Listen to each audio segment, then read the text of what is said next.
Shalom, salam sejahtera bagi kita semua. Kembali lagi kita berjumpa dalam program Roti Hidup Jemaat Immanuel Batakan. Sebentar kita akan mendengarkan sebagian daripada firman Tuhan. Namun sebelum itu kita minta pertolongan kepada Tuhan, kita berdoa. Tuhan Yesus yang baik, kembali lagi kami datang tunduk syukur di hadapan-Mu atas berkat penyertaan-Mu hari demi hari hingga sampai saat hari ini. Sebentar kami akan mendengarkan sebagian daripada firman-Mu. Kiranya Engkau memampukan hamba-Mu ini agar dapat menyampaikan firman-Mu sesuai dan seturut dengan kehendak-Mu. Tuhan Yesus, inilah doa kami, sambut dan sempurnakan dalam nama anak-Mu Yesus Kristus, itulah Tuhan dan Juru Selamat kami yang hidup. Haleluya, amin. Pembacaan kita terambil dari Hakim-Hakim 12, ayatnya yang pertama sampai 7. Hakim-Hakim 12 ayatnya yang pertama hingga 7. Yefta dan Efraim. Dikerahkannya lah orang Efraim, lalu mereka bergerak ke Zefron, dan mereka berkata kepada Yefta, "Mengapa engkau bergerak untuk memerangi Bani Amon dengan tidak memanggil kami untuk maju bersama-sama dengan engkau? Sebab itu kami akan membakar rumahmu bersama-sama kamu." Tetapi jawab Yefta kepada mereka, "Aku dan rakyatku telah terlibat dalam peperangan yang hebat dengan Bani Amon, lalu aku memanggil kamu, tetapi kamu tidak datang menyelamatkan aku dari tangan mereka. Ketika kulihat bahwa tidak ada yang datang menyelamatkan aku, maka aku mempertaruhkan nyawaku dan pergi melawan Bani Amon itu, dan Tuhan menyerahkan mereka ke dalam tanganku. Mengapa pada hari ini kamu mendatangi aku untuk perang melawan aku?" Kemudian Yefta mengumpulkan semua orang Gilead, lalu mereka berperang melawan suku Efraim, dan orang-orang Gilead mengalahkan suku Efraim itu, sebab orang-orang itu mengatakan, "Kamulah orang-orang yang telah lari dari suku Efraim, kaum Gilead. Itu ada di tengah-tengah suku Efraim dan suku Manasye. Untuk menghadapi suku Efraim itu, maka orang Gilead menduduki tempat-tempat penyeberangan sungai Yordan. Apabila dari suku Efraim ada yang lari dan berkata, 'Biarkanlah aku menyeberang,' maka orang Gilead berkata kepadanya, 'Orang Efraimkah engkau?'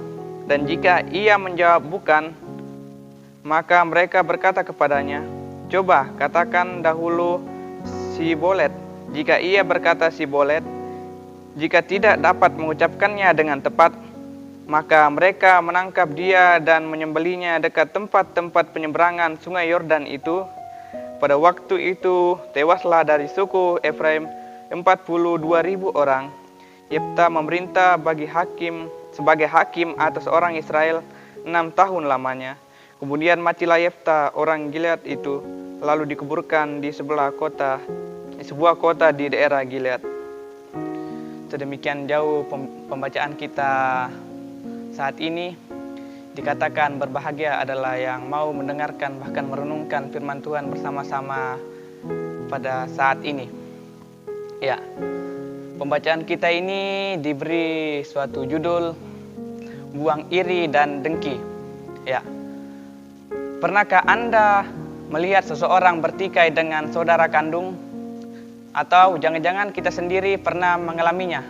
Ya, bisa jadi iri hati yang memicu pertikaian tersebut. Ya, iri hati kepada orang tidak dikenal, iri hati juga melanda dalam keluarga sendiri. Ya, ini yang sedang dialami oleh Yefta.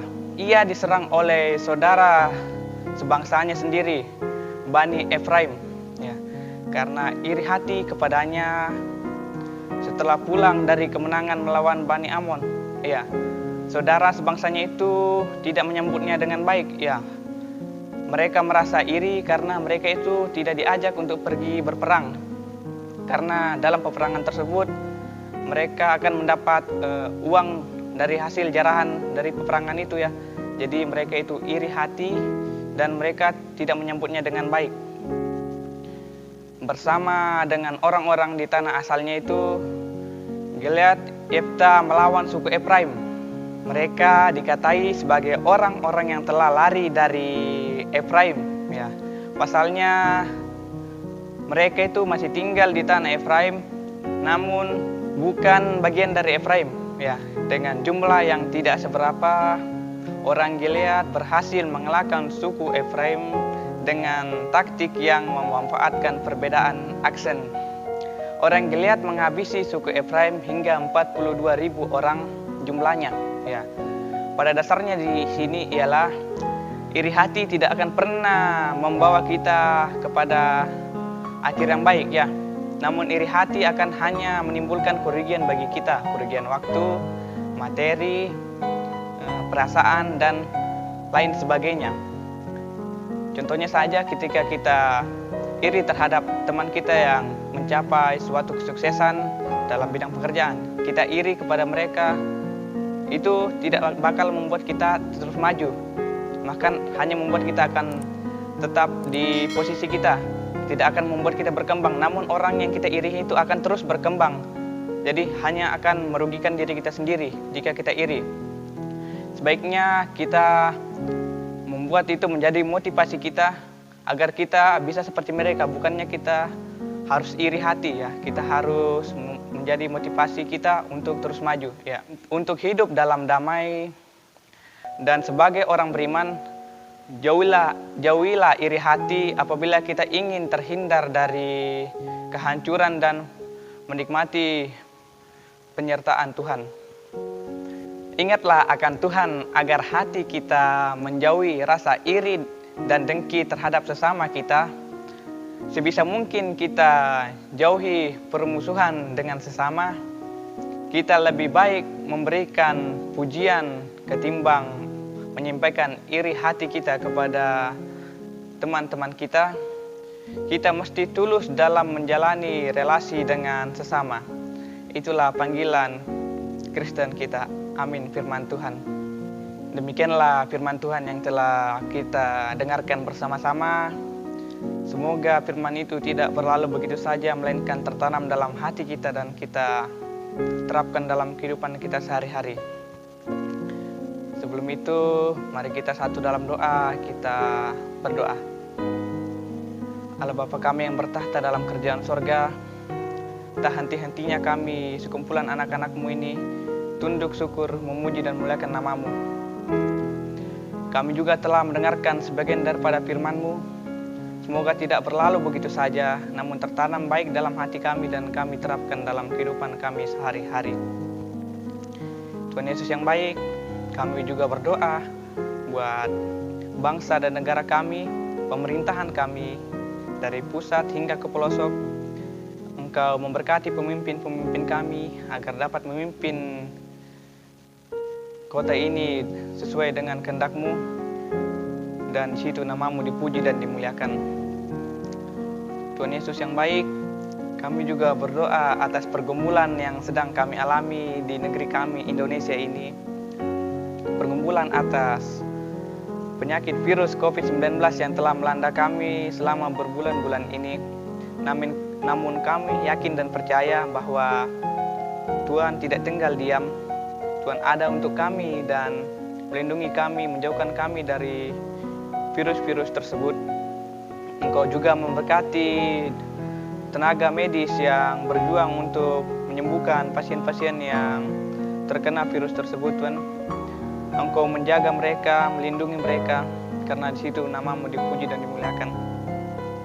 Kami berdoa juga buat keluarga-keluarga kami, teman-teman kami, jemaat-jemaat Tuhan dimanapun Tuhan tempatkan.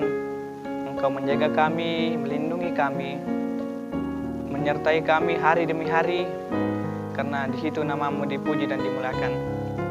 Tuhan Yesus, sambut dan sempurnakanlah doa kami yang kami bawa dalam anak-Mu Yesus Kristus. Itulah Tuhan dan Juru Selamat kami yang hidup. Haleluya, amin.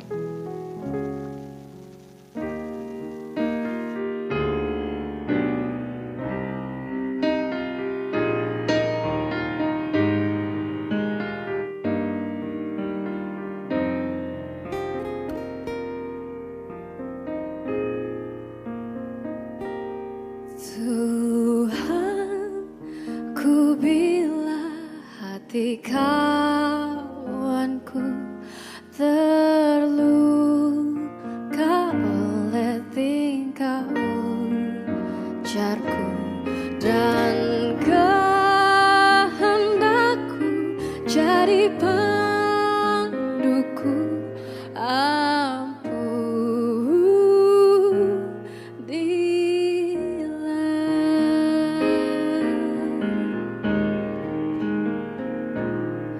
If I have wounded any soul today, if I have caused one foot to go astray,